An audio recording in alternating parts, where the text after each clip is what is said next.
السلام عليكم. ده عم كامل اللي انا كلمتكم عليه حبايبي. راجل جميل وراجل طيب قوي قوي.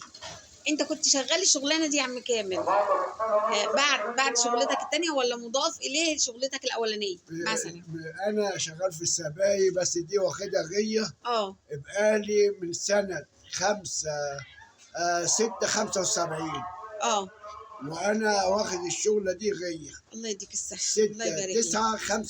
الله يبارك في عمرك. لغايه دلوقتي ما بطلتش الا من قيمه 7 شهور او 6 شهور. الله يديك الصحه والعافيه. وبقى الشباب دلوقتي بيكسلوا اصلا يشتغلوا شغلانه واحده، وانت كنت شغال المفروض في شركه سباهي ودي اضافي. اضافي وايه ننظف بيوتنا كلها. الله يديك الصحه والعافيه. لان انا واخدها غيه. تمام. الشغله دي انا واخدها غيه. تمام، بس ما حدش يقدر يشتغلها زيك دلوقتي يا عم كامل. لا والله يا عم كامل انا بعدي على كل الموظفين دلوقتي اللي بيبقوا شغالين صرف صحي وانا ماشيه اقول فين عم كامل؟ فين عم كامل؟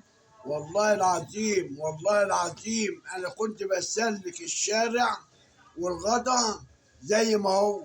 ايوه عارفه. امشي السيخ من الخرم بتاع الغدا وكنت بسلك الشارع. اللهم صل على النبي. والله العظيم مصدقاك لان انا فاكره يعني. بص ده انا من وانا صغيره انا بقوي على الحدوته دي والله يا عم كامل. يعني شوفي كام سنه. الله يبارك في عمرك. يعني من 75 لغايه دلوقتي انا ما بطلتش الا من 6 7 الله يديك الصحه والعافيه. الله يديك الصحه والعافيه. لما عيالي قالوا لي كفاياك بقى يابا كده. هم حبايبي يعني عايزين ايه؟ يبقوا مطمنين عليك. مش عشان حاجه، هم عايزين يبقوا مطمنين عليك وان يعني ما تبقاش تعبان. هي الفكره في كده. الله يبارك لهم يا رب. وبعدين ليه الملامه؟ والله انا متهيألي او عاوز ارجع تاني عشان اخدم المنطقه كلها. الله يديك الصحه. انت خدمتنا من زمان يا عم كامل ولسه بتخدم. انت مجرد ما بتعدي كده قدامي رايح جاي بحس ان الدنيا لسه بخير. والله العظيم يا عم كامل. الحمد لله. حياة ربنا انت راجل طيب. الله يعزك ويكرمك. الله يعزك. تسلم لي. وعلى راسي على راسي على راسي. انا استحيت المره اللي فاتت اصورك وانا عامله الفيديو. لا صورني. فلما لقيتك يا حبيبي ده الشرف ليا انا. والله الشرف ليا انا. والله الشرف ليا انا. والله تسلم لي حبيبي. الناس كلها. الله يعزك. والناس كلها.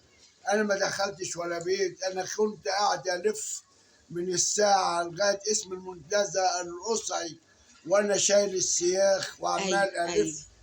انا لما بلاقي حد دلوقتي بيسلك البيار بمعنى صح عمال اقول ايه هو مش المفروض يبقى في ناس خبرات تعلم الجداد يستعينوا بالخبرات اللي هي تعلم الجداد؟ معلش الحمد لله. والله كان المحطه بنفسها كان المهندسين بيجوا يشاوروني. ايوه يعني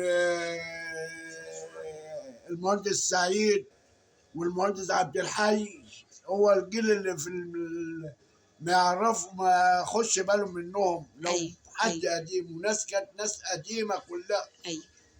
وبعدين انا اخترعت موضوع الغرزان ده. الاول كان سيخ عريض. وكان الاول عمال كتير. وكان فيه روح بن ويحطوه ويمشوا السيخ فيه. لكن ولله الحمد والشكر لله جيت انا بقيت اسلك بالسياق اللي عندي اللي هي بتاعت المدن 6 مللي وبتاع. اسلك الشارع. مين اللي سلك؟ ده كامل ده كامل ده كامل. راحوا صنعوا بقى البتاع ده. ملاكم في الوراميه في اي مكان كان في الا استعانوا بخبرتك ساعتها. اخذوا الخبره بتاعتي وعملوا الغرزان. وربنا شاهد بالكلام ده اللي انا بقوله. ربنا يديك الصحه يسلك طريقك دنيا واخره. الله يكرمك. انت نورتني يا عم كامل. الله يكرمك. انت نورتني والله. الله يكرمك. تسلم لي حبيبي. تسلم لي. سلام عليكم.